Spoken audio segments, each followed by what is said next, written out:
Hello दोस्तों, स्वागत है आपका आप YouTube channel learn by brilliant में। दोस्तों, आज हम लोग एक महत्वपूर्ण टॉपिक पढ़ाया जाएगा जिसका नाम है राष्ट्रपति। राष्ट्रपति से बहुत सारे सवाल कंपटीशन में पूछे जाते हैं और आगामी एग्जामों में भी पूछे जाएंगे। तो दोस्तों, आइए आज विधिवत पढ़ा जाए और समझ बूझ के पढ़ा जाए, जिससे कभी भी राष्ट्रपति से कोई भी सवाल चूके नहीं आप लोगों का।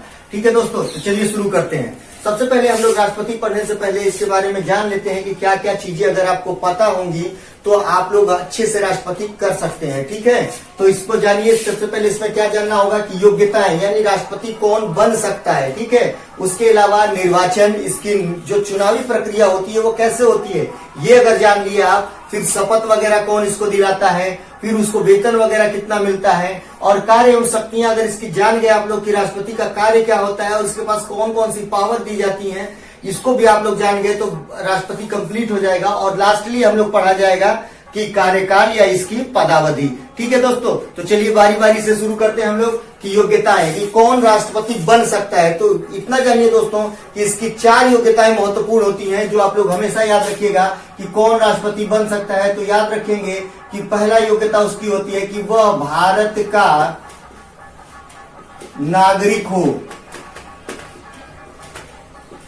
दोस्तों याद रखिएगा, वह भारत का नागरिक हो। कभी भी याद रखेंगे कि कोई भी व्यक्ति, चाहे कोई भी पदाधिकारी या भारत में किसी भी पद पे जाने से पहले सबसे पहले उसकी शर्त रखी जाती है कि वो भारत का नागरिक हो। ठीक है, दूसरी योग्यता उसको याद रखेंगे राष्ट्रपति बनने की, जो महत्वपूर्ण योग्यता होती है और हर घड़ी कंपटीशन में पूछा जाता है, वह है कि उसकी उम्र 35 वर्ष से कम न हो। ठीक है दोस्तों, याद रखिएगा कि उसकी उम्र जो होगी वो 35 वर्ष से कम नहीं होनी चाहिए। कभी भी याद रखिएगा, इससे कम एज का व्यक्ति राष्ट्रपति नहीं बन सकता है, और इससे अधिक वर्ष का कोई भी व्यक्ति अगर उम्र में वो चाहे 2 साल 100 साल का भी जीवित रहता है और मेंटली सही है, तो अपर एज उसकी अधिकतम कोई डिसाइडेड नहीं संविधान में की गई है, लेकिन लोअर एज उसकी हमेशा याद रखेंगे कि 35 वर्ष से नीचे नहीं उसकी आयु होनी चाहिए। और 35 वर्ष तक अगर कोई भी किसी की भी आयु पूर्ण कर चुका हो तो वो राष्ट्रपति बन सकता है। आगे बढ़ते हैं, इसकी तीसरी योग्यता की तरफ देखते हैं दोस्तों। तीसरी योग्यता उसकी होगी कि वह लोकसभा सदस्य निर्वाचित होने की योग्यता रखता हो। ठीक है दोस्तों, याद रखिएगा कि वह लोकसभा सदस्य निर्वाचित होने की योग्यता रखता हो। वो लोकसभा सदस्य हो नहीं ये बोला गया है, वो लोकसभा सदस्य निर्वाचित होने की योग्यता रखने का मतलब है कि कभी भी अगर वो किसी लोकसभा से सीटों से अगर कभी उसको चुनाव लड़ाया जाए तो वो जीत जाए। ठीक है, उतनी योग्यता उसकी हो। ठीक है, और नंबर 4 देखेंगे कि वह किसी लाभ के पद पर न हो।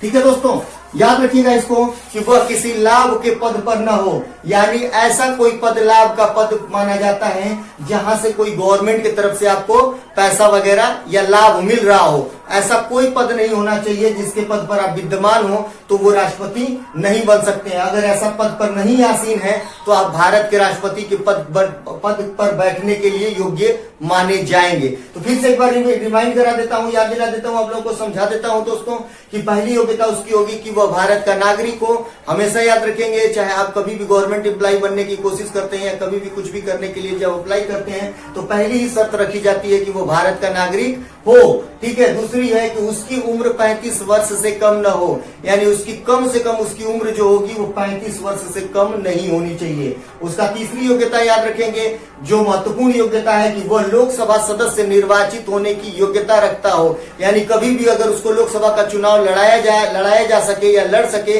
उतनी योग्यता उसकी होनी चाहिए। और चौथी योग्यता उसकी महत्वपूर्ण योग्यता कि वह किसी लाभ के पद पर न हो। दोस्तों एक चीज यहाँ पे मैं क्लियर करना चाहता हूँ कि लाभ का पद ऐसा मतलब कौन कौन से पद लाभ के पद में नहीं आते हैं, याद रखिएगा दोस्तों, हमेशा बात मेरी याद रखिएगा कि उपराष्ट्रपति का पद भारत के जो केंद्रीय मंत्रिपरिषद होता है उसके जो सदस्य होते हैं, मंत्री जो होते हैं, वो भी लाभ के पद में नहीं गिने जाते हैं। तो याद रखेंगे कि अगर कोई भी उपराष्ट्रपति के पद पर हो या कोई मंत्रिपरिषद का सदस्य के रूप में हो, वो लाभ का पद नहीं माना जाता है, याद रखिएगा दोस्तों। बाकी आगे बढ़ते हैं दूसरी इसके बारे में कि राष्ट्रपति जो होता है, राष्ट्रपति का निर्वाचन कैसे होता है। तो राष्ट्रपति का निर्वाचन याद रखेंगे दोस्तों क्या होता है कि संसद के यानी राष्ट्रपति का चुनाव कैसे होता है दोस्तों, ये याद रखिएगा। संसद के दोनों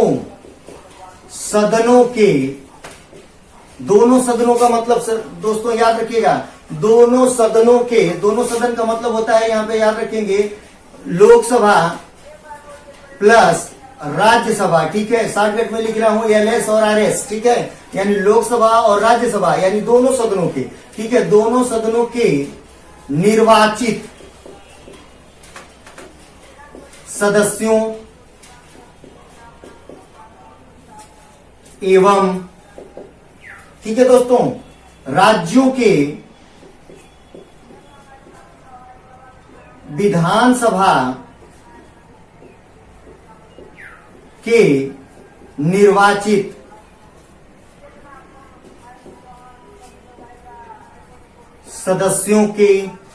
सदस्यों एवं केंद्र शासित प्रदेशों में से दिल्ली एवं पांडिचेरी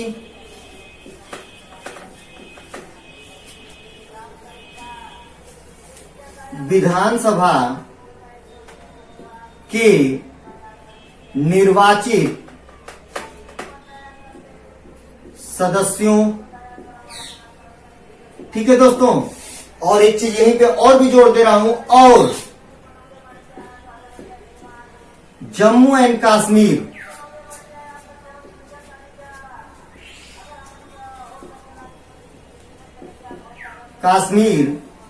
केंद्र शासित प्रदेश के विधानसभा सदस्यों द्वारा, ठीक है दोस्तों। इसमें बहुत सारा ये लिखा नहीं गया है, बस इतना याद रखिएगा कौन कौन इसमें भाग लेता है। मैं शॉर्टकट में बता देता हूं आप लोगों को कि संसद के दोनों सदन, याद रखिएगा, संसद के दोनों सदन का मतलब होता है राज्यसभा और लोकसभा। राज्यसभा और लोकसभा के निर्वाचित सदस्य, यानी लोकसभा में जो 545 सीट है और राज्यसभा में जो 245 सीट है, उसके जो निर्वाचित सदस्य होते हैं वो ही सिर्फ भाग लेते हैं। इसमें टेक्निकल चीजें एकदम याद रखिएगा दोस्तों। मैं बोल रहा हूं निर्वाचित सदस्य, याद रखेंगे, निर्वाचित सदस्य का मतलब होता है जो चुनाव में जीत के आए होते हैं। जो मनोनीत सदस्य होते हैं राष्ट्रपति द्वारा, वो नहीं इसमें भाग ले सकते हैं। कई बार एग्जामों में पूछा हुआ है कि राष्ट्रपति के चुनाव में कौन भाग लेता है, तो याद रखेंगे सिर्फ निर्वाचित सदस्य भाग लेता है, ठीक है दोस्तों।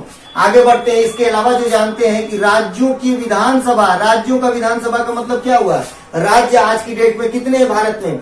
भारत में राज्यों की संख्या जो है आज की डेट में 28 है। तो 28 राज्य में विधानसभा विद्यमान है, यानी 28 राज्यों की विधानसभा के जो विधायक होते हैं, जो निर्वाचित होते हैं, जो जनता द्वारा चुन के आते हैं, वो भी इसकी प्रक्रिया में भाग लेते हैं, ठीक है दोस्तों। इसके अलावा केंद्र शासित प्रदेश आज की डेट में कितने हैं? जम्मू कश्मीर सहित जो 8 केंद्र शासित प्रदेश हैं, उनमें उनको भी याद रखिएगा कि 8 केंद्र शासित प्रदेश में दिल्ली और पांडिचेरी पहले से चुनाव में भाग लेते थे। 17वां संविधान संशोधन, यहीं पे रुक के आपको बता दे रहा हूं कि दिल्ली और पांडिचेरी के निर्वाचित सदस्य जो होते थे विधानसभा के, वो 17वां संविधान संशोधन के तहत ही वोटिंग करते थे केंद्र शासित प्रदेशों में से, ठीक है। बाकी किसी भी केंद्र शासित प्रदेश को अलाउ नहीं किया गया था, दिल्ली और पांडिचेरी को छोड़कर। लेकिन अभी हाल ही में जब जम्मू कश्मीर को भी केंद्र शासित प्रदेश बनाया गया है, तो वहां भी केंद्र विधानसभा विद्यमान है, यानी इसके भी सदस्य वहां आगामी जब चुनाव होगा और विधानसभा अस्तित्व में आएगी, अब जाके जब विधानसभा अस्तित्व आएगी, केंद्र शासित प्रदेश होने के बाद जब विधानसभा अस्तित्व में आएगी, तो भी जम्मू कश्मीर के लोग मतलब क्या करेंगे, मतलब निर्वाचित सदस्य जो होंगे वो इसमें भाग लेंगे, ठीक है दोस्तों। आगे बढ़ जाते हैं। इसमें और भी निर्वाचन की प्रक्रिया में समझिए। राष्ट्रपति के चुनाव में जो होता है वो 50 सदस्य, ठीक है दोस्तों, 50 सदस्य प्रस्तावक एवं 50 सदस्य अनुमोदक होते हैं।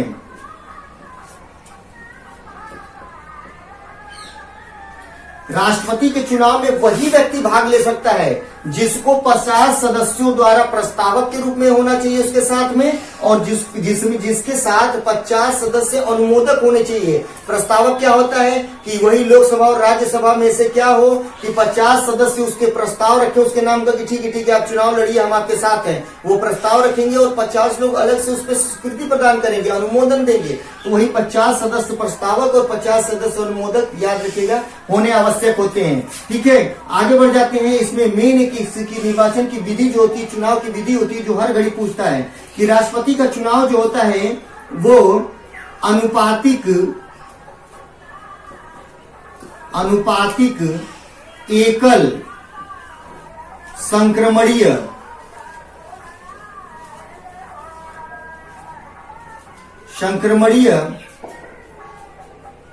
पद्धति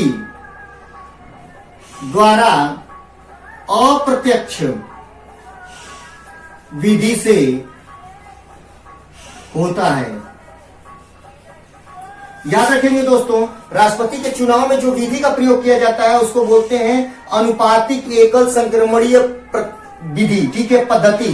ठीक है दोस्तों, यानी अनुपातिक एकल संक्रमणीय पद्धति के द्वारा ही राष्ट्रपति का चुनाव संपन्न कराया जाता है। और इसमें जो विधि का प्रयोग, जिसमें वोटिंग का सिस्टम लगाया जाता है, वो इनडायरेक्ट मतलब मेथड का प्रयोग किया जाता है, विधि का प्रयोग किया जाता है, जिसको बोला जाता है अप्रत्यक्ष विधि। याद रखेंगे, राष्ट्रपति का चुनाव अप्रत्यक्ष विधि के द्वारा किया जाता है। ठीक है, अप्रत्यक्ष विधि होती है और जनता द्वारा चुना जाता है राष्ट्रपति। याद रखिएगा, अप्रत्यक्ष का मतलब क्या हुआ, यहाँ पे आप लोगों को समझा दे रहा हूं। जैसे मान लीजिए ये जानिए राष्ट्रपति हुए, ठीक है दोस्तों, और राष्ट्रपति को हम लोग, जनता जो होती है, यहाँ जनता है, जनता जो होती है राष्ट्रपति को डायरेक्ट नहीं चुनती है। ठीक है दोस्तों, कैसे चुनती है? पहले जनता क्या करती है कि अपने प्रतिनिधियों को चुनती है, यानी ऊपर की तरफ आप लोग देखिए लोकसभा को चुनती है, लोकसभा सदस्य को चुनती है, या आप यहाँ पे देखिए आप लोग विधानसभा जो मतलब होता है, ठीक है, विधानसभा सदस्य को भी जनता डायरेक्ट चुनती है। तो लोकसभा और विधानसभा के जो सदस्य होते हैं उनको कौन चुनता है? उनको जनता ही चुनती है। और ये दोनों जगह से जो लोग जाते हैं वो राष्ट्रपति को के वोटिंग में भाग लेते हैं। तो हम कहीं ना कहीं क्या हुआ, जनता क्या हुई, जनता अपने प्रतिनिधि को चुनी और वही प्रतिनिधि जाके राष्ट्रपति को चुना। इसी विधि का नाम होता है अप्रत्यक्ष विधि। ठीक है दोस्तों, यानी इनडायरेक्ट वोटिंग सिस्टम। ठीक है दोस्तों, ये याद रखिएगा कि कैसे इनडायरेक्ट होता है, अप्रत्यक्ष विधि कैसे होता है। प्रत्यक्ष ये होता है कि यहाँ से हम लोग डायरेक्ट चुनते तो प्रत्यक्ष होता है, लेकिन भारत का राष्ट्राध्यक्ष जनता द्वारा प्रत्यक्ष रूप से नहीं चुना जाता है बल्कि अप्रत्यक्ष रूप से चुना जाता है। आई थिंक ये आप लोगों को समझ में आया होगा कि अप्रत्यक्ष क्या चीज है। ठीक है दोस्तों, ठीक है, आगे बढ़ जाते हैं, फिर देखते हैं दोस्तों। ये कभी भी याद रखिएगा, एक लाइन इसमें और भी होती है कि राष्ट्रपति के चुनाव में अगर कोई विवाद हो जाए, ठीक है दोस्तों, कभी भी याद रखिएगा कि राष्ट्रपति के चुनावी संबंधी विवाद का निपटारा कौन करता है। तो याद रखिए इसमें कि इसके चुनाव का मतलब हमेशा याद रखेंगे, ये राष्ट्रपति के चुनाव की बात कर रहा हूं। ठीक है, इसके चुनाव के किसी भी विवाद का निपटारा एससी करता है। एससी का मतलब यहाँ पे याद रखेंगे सुप्रीम कोर्ट, बार बार कह रहा हूं दोस्तों, करता है एससी यानी सुप्रीम कोर्ट। कभी भी याद रखिएगा, राष्ट्रपति के चुनाव में अगर कोई विवाद हो जाता है दोस्तों, कभी भी वोटिंग में या किसी भी तरीके से कोई भी विवाद की प्रक्रिया अगर आ जाती है तो हमेशा याद रखेंगे उसका निपटारा कौन करेगा, तो सुप्रीम कोर्ट ही करेगा। ठीक है दोस्तों, चलिए आगे बढ़ जाते हैं शपथ की तरफ कि आखिर राष्ट्रपति को शपथ कौन दिलाता है, ये याद रखिए। तो हमेशा याद रखेंगे भारत का मुख्य न्यायाधीश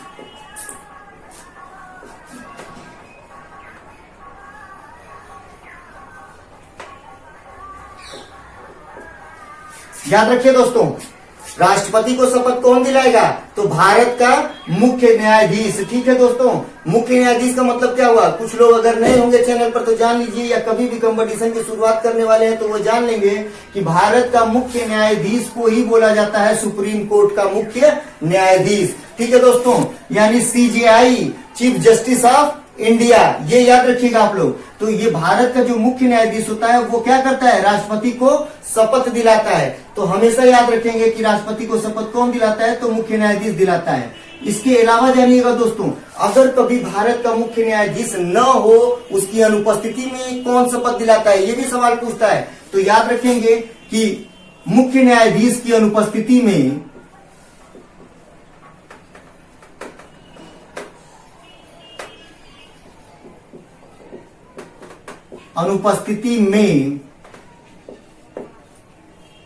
SC का मतलब यहां पे फिर बोल रहा हूं, SC को हमेशा याद रखिएगा जब भी मैं लिखता हूं यस फॉर सुप्रीम और सी फॉर कोर्ट। कभी भी याद रखेंगे दोस्तों, यस फॉर सुप्रीम और सी फॉर कोर्ट, यानी सर्वोच्च न्यायालय का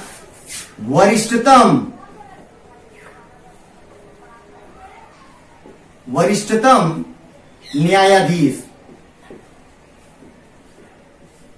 ठीक है दोस्तों, याद रखेंगे सुप्रीम कोर्ट का या तो मुख्य न्यायाधीश उसको शपथ दिलाएगा, और या तो क्या करेगा, उसी सुप्रीम कोर्ट का, अगर इसकी अनुपस्थिति में, मुख्य न्यायाधीश की अनुपस्थिति में, उसी सुप्रीम कोर्ट का जो वरिष्ठतम यानी जो सबसे सीनियर जज होगा वही क्या करेगा? भारत के राष्ट्रपति को शपथ दिलाएगा।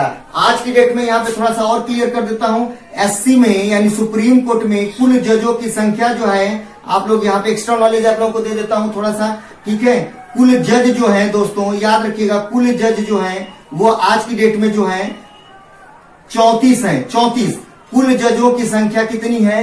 34 है। 34 वो कैसे है? तो 1 + 33 यानी एक मुख्य न्यायाधीश होगा और 33 अन्य न्यायाधीश होंगे। तो कुल जजों की संख्या दोस्तों याद रखिएगा सुप्रीम कोर्ट में आज की डेट में कितनी है? तो 34 है, और एक मुख्य न्यायाधीश है यानी एक CJI है, और बाकी अदर जज हैं। ठीक है दोस्तों, तो ये याद रखेंगे आप लोग। आगे बढ़ जाता हूं दोस्तों, इसको मिटा देता हूं। ठीक है दोस्तों, अब चलते हैं हम लोग वेतन की तरफ कि आखिर भारत के राष्ट्रपति को वेतन कितना मिलता है। तो याद रखिएगा दोस्तों,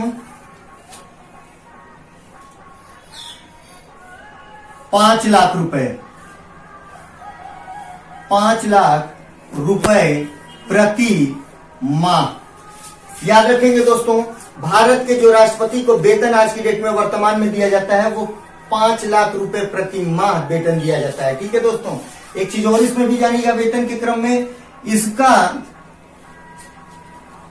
का मतलब हमेशा राष्ट्रपति का। ठीक है दोस्तों, याद रखेंगे इसका वेतन कर मुक्त होता है।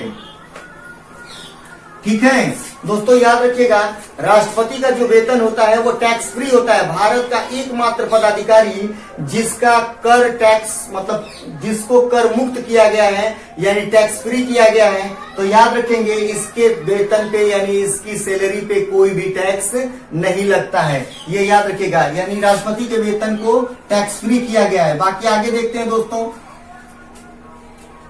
राष्ट्रपति को वेतन भारत की संचित निधि से दिया जाता है। ठीक है दोस्तों, अनुच्छेद लिखना चाहे तो अनुच्छेद 125, ठीक है, अनुच्छेद 125, भारत के राष्ट्रपति को जो वेतन मिलता है यही 5 लाख रुपया प्रति माह, वो कौन सी निधि से निकाला जाता है?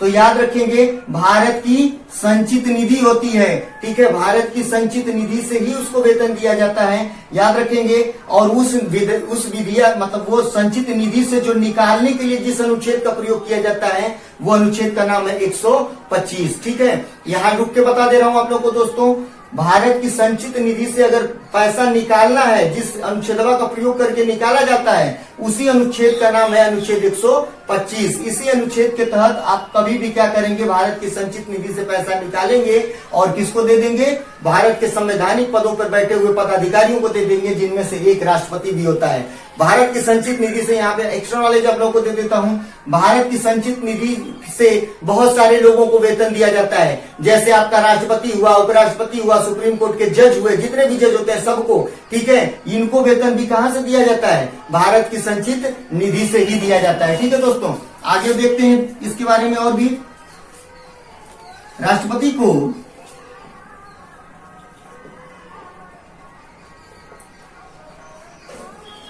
आवास, भोजन,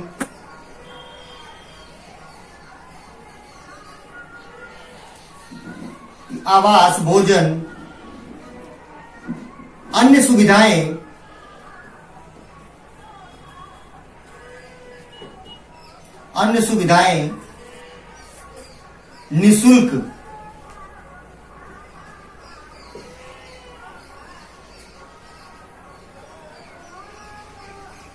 निःशुल्क प्रदान की जाती हैं।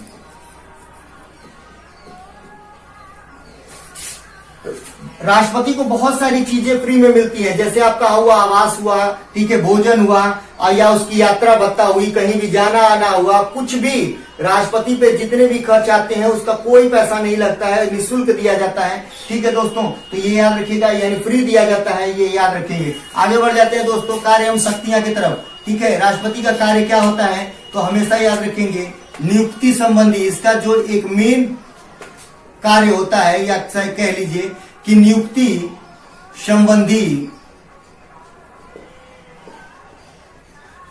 अधिकार, नियुक्ति संबंधी अधिकार याद रखेंगे दोस्तों।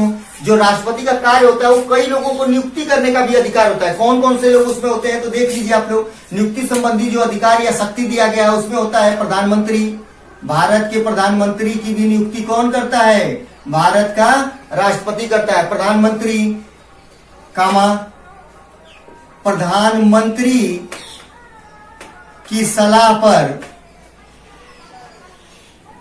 मंत्रिपरिषद,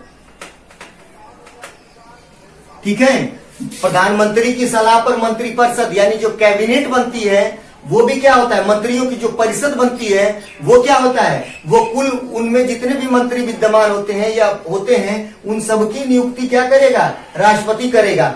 वो अलग बात है कि प्रधानमंत्री ही उसको क्या करेगा, प्रीफर करेगा, उनको आगे बढ़ाएगा, लेकिन उनकी नियुक्ति करने का अधिकार किसको है, राष्ट्रपति को।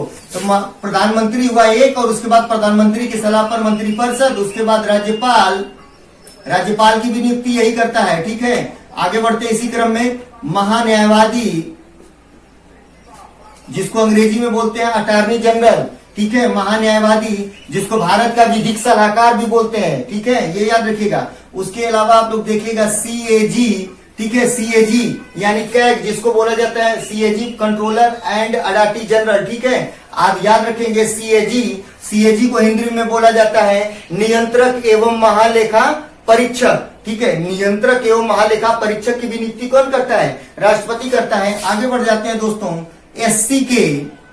एससी का मतलब यहाँ पे फिर समझिएगा सुप्रीम कोर्ट के, ठीक है, सर्वोच्च न्यायालय के कुल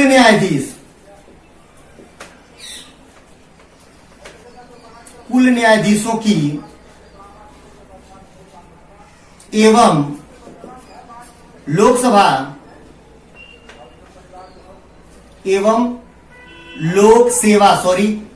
सेवा आयोग के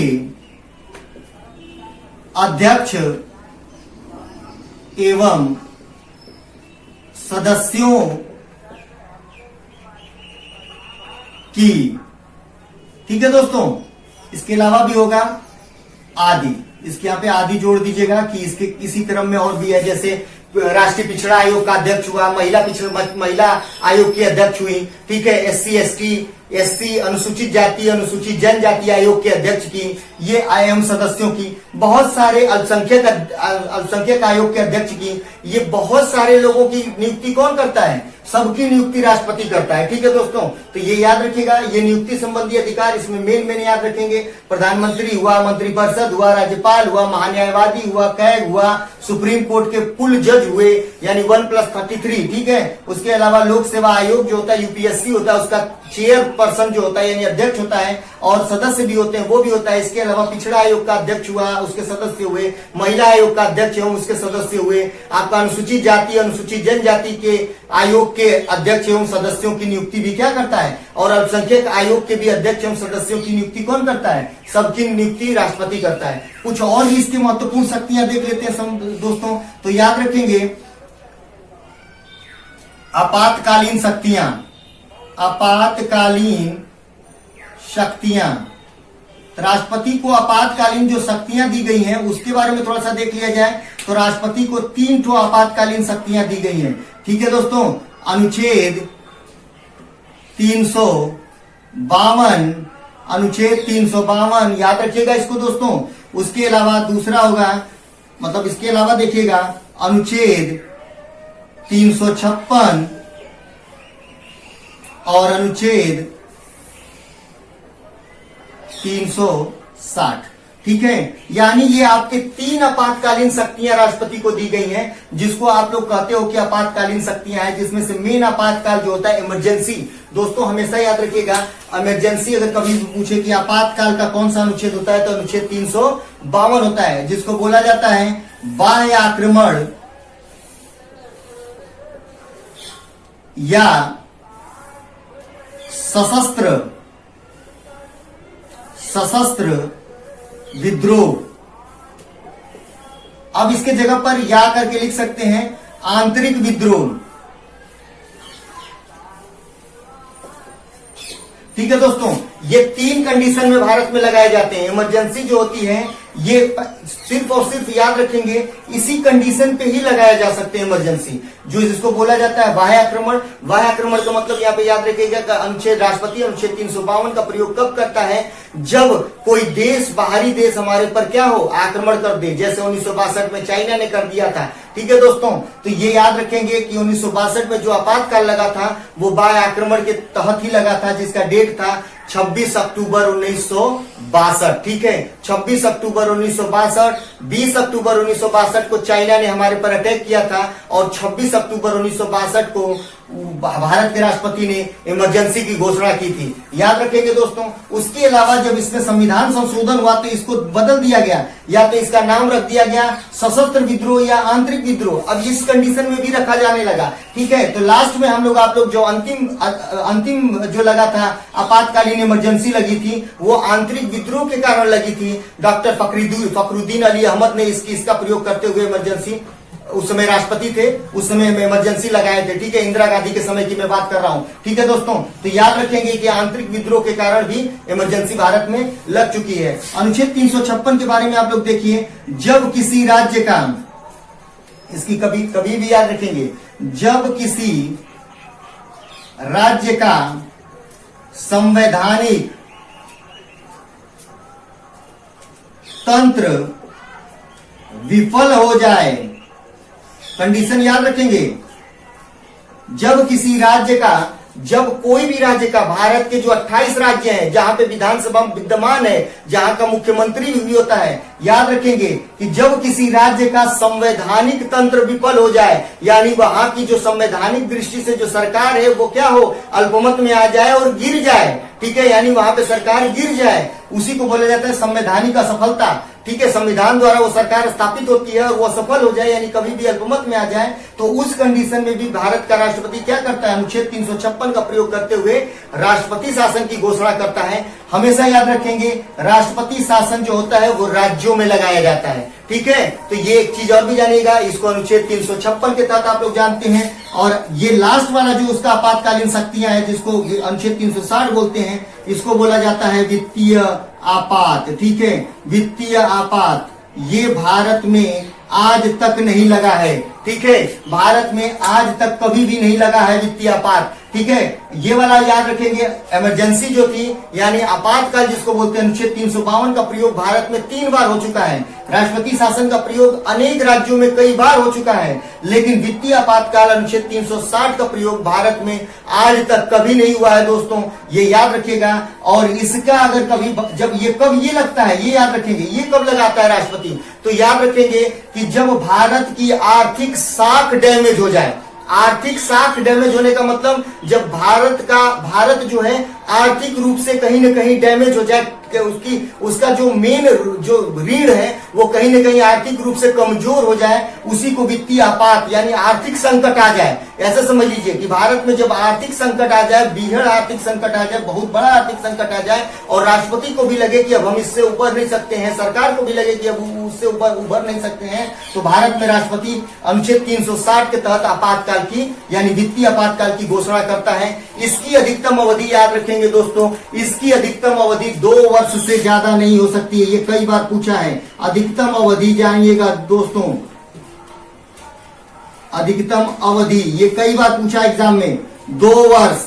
ये अधिकतम 2 वर्ष से तक ही हो सकता है। अगर कभी लगेगा तो मैक्सिमम 2 वर्ष तक लगा सकते हैं, बाकी कभी भी बीच में हटाया जा सकता है। लेकिन आज तक भारत का एक सौभाग्य है कि भारत में आज तक इस विपदा से हम लोग नहीं गुजरे हैं, यानी इस आपातकाल से हम लोग नहीं गुजरे हैं और आगे भी नहीं इसकी जरूरत कभी पड़े, ऐसी हम लोगों की संभावना होनी चाहिए। ठीक है, हर नागरिक की ऐसा मतलब विचार होना चाहिए कि भारत कभी भी आर्थिक रूप संकट से न उसको सामना करना पड़े। ठीक है दोस्तों, और इसको याद रखेंगे, ये राष्ट्रपति शासन जो लगता है इसको ही बोलते हैं कि जब संवैधानिक तंत्र विफल होगा तो इसको बोलते हैं राष्ट्रपति शासन। ठीक है, ये जो होता है वो एक बार में अधिकतम जो होता है 1 बार में 6 माह का हो सकता है। ठीक है, ये भी कई बार पूछा है कि किसी भी राज्य में राष्ट्रपति शासन अधिकतम 1 बार में कितने समय तक के लिए लगाया जा सकता है, तो 6 माह तक लगाया जा सकता है। ये याद रखिएगा। कुछ महत्वपूर्ण अनुच्छेद इससे रिलेटेड आप लोग जानिएगा राष्ट्रपति से। अनुच्छेद 72, ठीक है, अनुच्छेद 72 भी राष्ट्रपति को बताता है कार्य एवं शक्तियों में, जिसको बोला जाता है क्षमादान करने की शक्ति। क्षमादान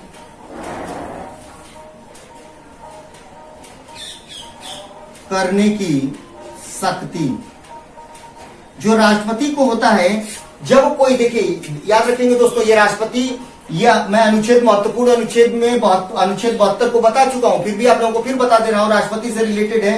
तो याद रखेंगे अनुच्छेद 72 में के तहत ही राष्ट्रपति भारत के जब किसी भी न्यायालय का मतलब किसी भी न्यायालय से अगर दंड उसको मिला हुआ है, कोई भी दंड मिला हुआ है, मृत्यु दंड से लेके आजीवन कारावास से लेके कोई भी दंड उसको मिला हुआ है, अगर वो लास्ट अपीली अधिकार जो होता है न्यायालय के बाद, अगर कोई भी अपीली अधिकार राष्ट्र किसी के पास जो होता है अपील करने का अधिकार होता है, तो वो राष्ट्रपति तक जा सकता है। और राष्ट्रपति चाहे तो उसकी सजा में अनुच्छेद 72 के तहत क्या कर सकता है, या तो उसको माफ कर सकता है, या उसको लघुकरण कर सकता है, या उसकी सजा में परिवर्तन भी कर सकता है। याद रखिएगा दोस्तों, राष्ट्रपति को ही एक पावर ऐसी दी गई है जो किसी भी सजा को परिवर्तित कर सके या पूरी तरह से माफ कर सके। इसीलिए इसकी अनुच्छेद 72 के तहत क्या बोला जाता है कि राष्ट्रपति को क्षमादान करने की शक्ति, यानी न्यायालय द्वारा अगर दंड भी दिया गया हो, किसी को सजा भी दी गई हो, तो उसको भी क्या करेगा राष्ट्रपति, क्या कर सकता है, माफ कर सकता है। एक और अनुच्छेद याद रखिएगा राष्ट्रपति से रिलेटेड और भी कार्य शक्तियों में ही इसको लिखा जाता है या जाना जाता है, अनुच्छेद 123। ठीक है दोस्तों, अनुच्छेद 123 क्या होता है ये याद रखेंगे। राष्ट्रपति द्वारा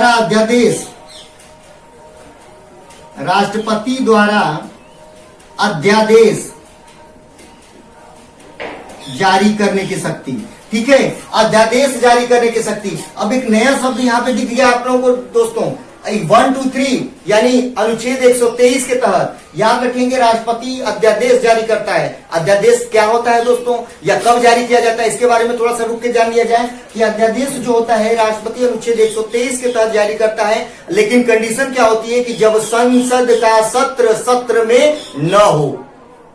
फिर से बता दे रहा हूं, जब संसद का सत्र में न होता है तो उसी कंडीशन में क्या होते हैं क्या होता है दोस्तों, राष्ट्रपति अनुच्छेद 123 के तहत अध्यादेश जारी करता है। अध्यादेश जारी करने के बाद इसकी अवधि, अगर ये कभी जारी हो गया है तो इसकी अवधि जो होती है वो 6 सप्ताह तक मानी जाती है। यानी एक कानून के तहत इसका अध्यादेश हो जाता है। 6 सप्ताह तक वो एकदम मतलब रहता है, इसका पावर रहता है अध्यादेश का। और उसके अंदर ही क्या होता है, संसद की बैठकें शुरू हो जाती हैं। जो अध्यादेश जारी होगा, अब संसद का सत्र क्या होता है दोस्तों, संसद के जो सत्र होते हैं वो टाइम से बनाए हुए हैं, नियमित हैं, ठीक है। लेकिन उन दो बैठकों के बीच में अधिकतम 6 माह से गैप भी नहीं हो सकता है ज्यादा। ये भी याद रखते हैं आप लोग दोस्तों कि कभी भी संसद की बैठकों में 6 माह से अधिक का समय नहीं होना चाहिए अधिकतम, और उससे पहले ही बैठक हो जाती है, ठीक है दोस्तों। तो उसीलिए बोला गया है कि जब वो अपने नियमित अंतराल में जो उनकी बैठकें होती हैं और वो बैठकें न हो तो राष्ट्रपति क्या करता है, और कोई ऐसा कानून बनाना भी नेसेसरी हो जाता है तो राष्ट्रपति क्या करता है कि अब देखता है कि संसद की बैठक नहीं सत्र में है तो वो अपने पावर का प्रयोग करता है और अनुच्छेद 123 के तहत क्या करता है, अध्यादेश जारी करता है। तो एक लाइन में फिर से एक बार दोहरा दे रहा हूं कि राष्ट्रपति जो होता है वो संसद का सत्र में जब न हो तो अध्यादेश जारी करता है, ठीक है दोस्तों। यहां तक आप लोगों को समझ में आ गया होगा। अब आ जाते हैं कार्यकाल की तरफ, ठीक है दोस्तों।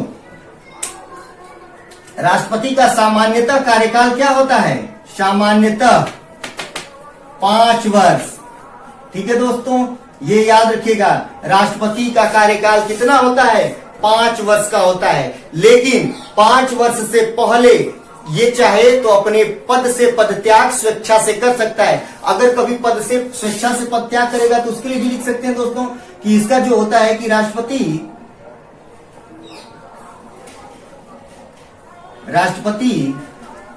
स्वेच्छा से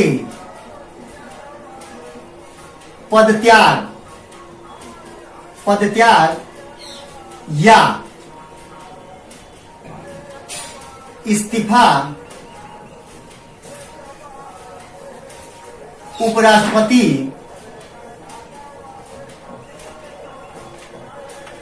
को भेजता है, ठीक है। कभी भी याद रखिएगा कि अगर राष्ट्रपति को अपना अगर स्वेच्छा से रिजाइन नहीं करना हो, अगर वो स्वेच्छा से रिजाइन नहीं करना चाहता है या पदत्याग करना चाहता है तो अपना इस्तीफा किसको भेजेगा, तो उपराष्ट्रपति को भेजेगा। याद रखिएगा दोस्तों, उपराष्ट्रपति ही उसका इस्तीफा स्वीकार करता है, ठीक है, या उसको भेजेगा राष्ट्रपति। आगे देखते हैं, इसके अलावा इन दोनों कंडीशनों के अलावा क्या राष्ट्रपति को किसी तरीके से हटाया जा सकता है, तो बिल्कुल हटाया जा सकता है। याद रखेंगे, राष्ट्रपति को पद से महाभियोग की प्रक्रिया द्वारा संसद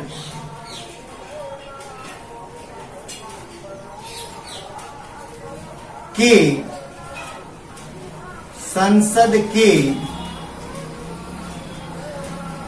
द्वारा हटाया जाता है।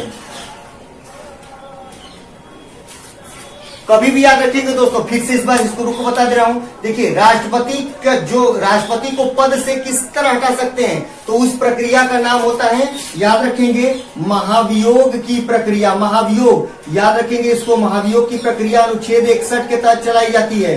राष्ट्रपति पर जो महाभियोग लगाया जाता है, हमेशा अनुच्छेद में बीच में हर घड़ी अनुच्छेद बता रहा हूं, महत्वपूर्ण अनुच्छेद। महाभियोग की प्रक्रिया राष्ट्रपति पर जो चलाई जाती है वो अनुच्छेद 61 के तहत चलाई जाती है।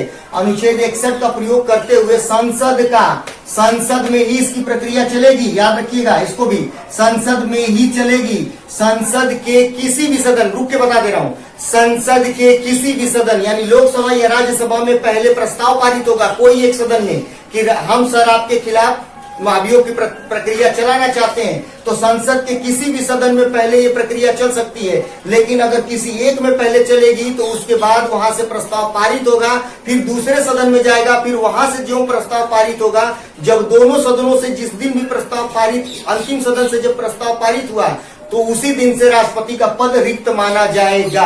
महाभियोग की प्रक्रिया को मैं आप फिर से बता दे रहा हूं कि राष्ट्रपति पर महाभियोग की प्रक्रिया चलाने के लिए आप किसी भी सदन में जा सकते हैं या चल सकती है।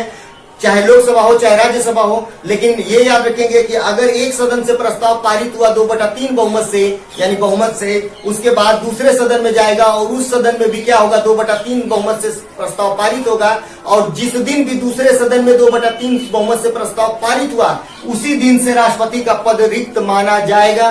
फिर उसको कहीं जाने आने की जरूरत नहीं होगी। संसद में ही ये व्यवस्था की गई है कि संसद के थ्रू ही राष्ट्रपति पर महाभियोग की प्रक्रिया चलाई जाएगी। और उस महाभियोग की प्रक्रिया चलाई जाएगी और किस अनुच्छेद के तहत, तो अनुच्छेद 61 के तहत। लेकिन इसके साथ एक कंडीशन रखा गया है कि कभी भी याद रखेंगे दोस्तों,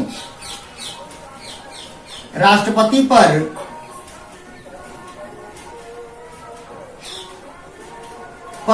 महाभियोग चलाने से 14 दिन पूर्व सूचित करना आवश्यक है। याद रखिएगा, राष्ट्रपति पर महाभियोग जो चलाएंगे, ठीक है, संसद के किसी भी सदन में चला सकते हैं और प्रस्ताव ला सकते हैं और उसको पारित करके उसको हटा सकते हैं। ये प्रक्रिया का नाम महाभियोग है। लेकिन ये महाभियोग की प्रक्रिया को चलाने से पहले 14 दिन, याद रखेंगे, ये 14 दिन हमेशा याद रखिएगा, 14 दिन पहले राष्ट्रपति को आपको सूचना देना पड़ेगा। ठीक है, 14 दिन पहले राष्ट्रपति को सूचना देना पड़ेगा कि सर, हम आपके खिलाफ महाभियोग की प्रक्रिया चलाने वाले हैं। ठीक है, सदन में प्रस्ताव पारित करने जा रहे हैं, यानी लाने जा रहे हैं। उससे पहले अगर राष्ट्रपति रिजाइन कर देता है, पद से पद त्याग कर देता है या हट जाता है, तो आप वो प्रक्रिया नहीं चलाएंगे। क्योंकि जबरदस्ती कॉलर पकड़ के राष्ट्रपति को हटाने की ही प्रक्रिया का नाम क्या है, महाभियोग। जब वो पद से न हट रहा हो तब महाभियोग चलाएंगे। अगर वो इस्तीफा दे दिया, अगर आप उसको एप्लीकेशन लिखे 14 दिन पहले कि सर, हम आपके खिलाफ महाभियोग की प्रक्रिया चलाने जा रहे हैं, अगर उस 14 दिन के भीतर ही क्या करेगा आप, अगर वो रिजाइन कर देता है तो आप महाभियोग की प्रक्रिया नहीं चलाएंगे। ठीक है दोस्तों, तो ये याद रखिएगा। लेकिन यहाँ पे एक कंडीशन, एक चीज आप लोग छूट गया आप लोगों का, याद रखेंगे कि आखिर इसकी जरूरत क्यों पड़ेगी, महाभियोग क्यों चलाएंगे। ठीक है, थोड़ा सा मिटा देता हूँ, यहीं पे समझा देता हूँ आप लोगों को दोस्तों, बता देता हूँ थोड़ा सा। ठीक है, तो राष्ट्रपति पर महाभियोग चलाने के लिए आपका क्या करेगा, आखिर राष्ट्रपति ऐसा किया क्या है जिसको आप महाभियोग चलाने के लिए उसको जबरदस्ती कॉलर पकड़ के हटाने की बात कर रहे हैं। तो याद रखेंगे, राष्ट्रपति का एक ही नियम लगाया जाता है या एक ही तरीके से हटा सकते हैं। राष्ट्रपति द्वारा, कंडीशन लिख रहा हूं, राष्ट्रपति द्वारा संविधान का अतिक्रमण करने पर महाभियोग, और कोई आधार नहीं है दोस्तों, याद रखिएगा, और कोई आधार नहीं है राष्ट्रपति को हटाने के लिए, सिर्फ एक ही आधार है। याद रखेंगे, राष्ट्रपति को हटाने के लिए सिर्फ एक अधिकार का, संविधान का क्या करेंगे, संविधान का अतिक्रमण करने पर, संविधान का अतिक्रमण करने पर ही आप राष्ट्रपति को हटा सकते हैं। कई कंडीशन के थ्रू हटा सकते हैं। संविधान का अतिक्रमण का मतलब क्या हुआ, कुछ समझ में आया आप लोगों को। अतिक्रमण तो समझ में आता है कि जब कोई किसी चीज को जबरदस्ती अपने अधिकार से आगे बढ़ के कोई चीज कब्जा कर ले या कुछ करने लगे। ठीक है, जैसे आप रोडों पर देखते हैं, कोई भी कोई चीज लगा लेता है, कुछ भी कर लेता है, घर और सब बना लेता है और रोड को कवर कर लेता है, तो उसी को बोला जाता है रोडों का अतिक्रमण। उसी तरह संविधान में जो लिखित पावर राष्ट्रपति को दी गई है, जो अधिकार दिए गए हैं, उसके अलावा भी राष्ट्रपति क्या करे, अपने पावर का गलत मिसयूज करने लगे, यानी गलत प्रयोग करने लगे, उसी को कहा जाता है कि संविधान का क्या करेगा, अतिक्रमण करेगा। जब इस कंडीशन में आएगा राष्ट्रपति, जब भी संविधान का अतिक्रमण करेगा, तो वही क्या कहलाएगा, उसी को कहा जाएगा कि वो अपने कार्यों का दुरुपयोग कर रहा है, यानी अपने शक्तियों का दुरुपयोग कर रहा है। इसीलिए संविधान के द्वारा निर्मित अनुच्छेद 61 में ये लिख दिया गया है कि जब भी संविधान का अतिक्रमण राष्ट्रपति करेगा तो उसके खिलाफ महाभियोग की प्रक्रिया चलाई जाएगी। और महाभियोग की प्रक्रिया जब चलाई जाएगी तो संसद के किसी भी सदन में प्रस्ताव पारित किया जा सकता है, लाया जा सकता है, और अकेले अकेले पारित करेंगे। और पारित करने के बाद जब अंतिम सदन में जब जो भी दूसरे सदन में जाएगा और वहां जिस डेट में पारित होगा, उसी दिन से राष्ट्रपति का पद रिक्त माना जाएगा। तो दोस्तों, ये चीजें आप लोगों को समझ में आई। ठीक है, बाकी आप लोग देख लीजिए ये सब चीजें। मैं आप लोगों को पहले भी कह चुका हूं, हर घड़ी कह चुका हूं कि मेरी पूरी कोशिश होती है दोस्तों कि आपको ढेर सारे नॉलेज और ढेर तरीके से समझा पाऊं, अच्छे से समझा पाऊं और बता पाऊं। मेरी कोशिश हमेशा जारी रहेगी। आप बस इतना करिएगा कि अगर चैनल पे नए हैं तो सब्सक्राइब चैनल को जरूर करिएगा और लाइक और शेयर ज्यादा से ज्यादा लोगों में शेयर करिए दोस्तों। हम लोगों का मनोबल बढ़ाइए, चैनल का मनोबल बढ़ाइए और ढेर सारे नॉलेज हम लोगों से लेते रहिए दोस्तों। ठीक है दोस्तों, तो लाइक एंड शेयर जरूर करिएगा और चैनल पे नए होंगे तो पहले सब्सक्राइब करिएगा और बेल आइकन जरूर दबा दीजिएगा कि ढेर सारे हम लोगों के नोटिफिकेशन आप तक पहुंचते रहें। Thank you very much.